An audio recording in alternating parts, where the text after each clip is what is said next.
এক ঝলমলে সকালে টোনা আর টুনি তাদের ছোট্ট সংসার নিয়ে সুখে দিন কাটাচ্ছিল। তাদের ৩ ছানা ঝিলমিল, ছুটকি আর ঋদ্ধি। ঝিলমিল হঠাৎ নিস্তেজ হয়ে মেঝেতে পড়ে আছে। তার প্রাণশক্তি যেন নিভে গেছে। টোনা ও টুনি আতঙ্কিত চোখে তার দিকে তাকিয়ে আছে। ছুটকি ভয়ে মায়ের কাছে সেটে আছে। টুনি, ঝিলমিলের কি হলো? ওর শরীর এত নিস্তেজ কেন? ও কেন এমন করছে টোনা, আমার ঝিলমিল? ঋদ্ধি তার অসুস্থ বোনের দিকে তাকিয়ে দৃঢ় সংকল্প করে। আমি ঝিলমিলের জন্য কিছু করব, ওকে সুস্থ করতেই হবে। টুনি হঠাৎ কিছু মনে পড়ার ভঙ্গিতে চমকে ওঠে। টোনা তার দিকে প্রশ্নবোধক দৃষ্টিতে তাকায়। মনে পড়েছে, এক প্রাচীন কিংবদন্তি, দূরের এক দুর্গম বনে আছে এক ঝলমলে সোনার ফুল, যার ঔষধি ক্ষমতা সব রোগ নিরাময় করতে পারে। সোনার ফুল? কিন্তু সেটা কোথায়? সোনার ফুলের সন্ধান জানতে টোনা, টুনি ও ঋদ্ধি দুর্গম পথে রওনা হয় প্যাঁচা বাবার কাছে। প্যাঁচা বাবা একটি গাছের ডালে বসে আছেন। টোনা, টুনি ও ঋদ্ধি তার সামনে দাঁড়িয়ে। হ্যাঁ, সে কিংবদন্তি সত্যি, কিন্তু সেই ফুল পাহারা দেয় ভয়ঙ্কর দৈত্য ভৈরব। তোমাদের যাত্রা সহজ হবে না। প্যাঁচা বাবা তাদের হাতে একটি ছোট চকচকে পাথর দেন। এই সংকেত তোমাদের পথ দেখাবে। প্যাঁচা বাবার কাছ থেকে নির্দেশনা পেয়ে তারা ফিরে আসে তাদের বাসায়। অসুস্থ ঝিলমিলকে আলোকী পরীর যত্নে রেখে টোনা, টুনি এবং সাহসী ঋদ্ধি সোনার ফুলের সন্ধানে দুর্গম যাত্রায় বেরিয়ে পড়ে। আলোকী ঝিলমিলকে আলতো করে কোলে তুলে নিচ্ছে। তার শরীর থেকে স্নিগ্ধ আলো বেরোচ্ছে। টোনা, টুনি ও ঋদ্ধি ঝিলমিলের দিকে শেষবারের মতো তাকিয়ে দুর্গম যাত্রায় বেরিয়ে পড়ে। টোনা, টুনি আর ঋদ্ধি জঙ্গলের মধ্যে দিয়ে সাবধানে হাঁটছে।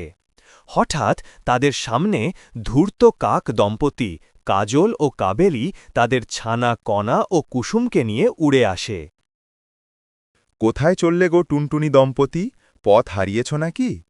আমরা পথ চিনি, এসো তোমাদের ভুল পথে পৌঁছে দিই। কাজল ও কাবেরী তাদের ভুল পথে চালিত করার চেষ্টা করে, কিন্তু ঋদ্ধি তার বুদ্ধিমত্তায় বিপদ আঁচ করে।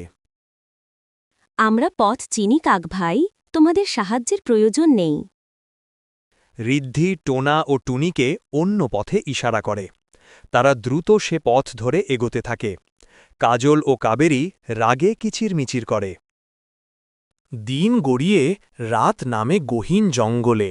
অন্ধকারে ভয়ের পরিবেশ তৈরি হয়। চারিদিক অন্ধকার, গা ছমছমে পরিবেশ। নিশীথ ও রাত্রাণী গাছের ওপর থেকে তাদের ভয় দেখানোর চেষ্টা করে। ভয় পাও? এগিও না, বিপদ। টুনি ভয়ের মধ্যেও মিষ্টি সুরে গান গাইতে শুরু করে। সেই গান শুনে ভূতেরা কিছুটা শান্ত হয়। ঋদ্ধি টোনা ও টুনির হাত ধরে এগিয়ে যায়। ভূতেরা বিস্ময় তাদের দিকে তাকিয়ে থাকে। টুনির মধুর গান আর ঋদ্ধির সাহস তাদের এগিয়ে নিয়ে যায়। ভয়কে জয় করে নতুন দিনের আলোয় তারা আরও এগিয়ে চলে। চতুর শিয়াল চতুরা তাদের সামনে এসে দাঁড়ায়। তোমরা কি সোনার ফুল খুঁজছ? আমি পথ চিনি, এসো আমার সাথে। চতুরা তাদের ভুল পথে চালিত করার চেষ্টা করে, কিন্তু সুন্দর ময়ূখ তার বিশাল ডানা মেলে তাদের সঠিক পথের দিশা দেখায়। চতুরা হতাশ হয়ে চলে যায়। সে তোমাকে ভুল পথে নিয়ে যাচ্ছিল, এই পথই সঠিক। ধোলা তাদের একটি নিরাপদ স্থানে বিশ্রামের জন্য দেখায়। হরিৎ তাদের খেতে ফল দেয়। মিশু তাদের একটি লুকানো পথ খুঁজে পেতে সাহায্য করে।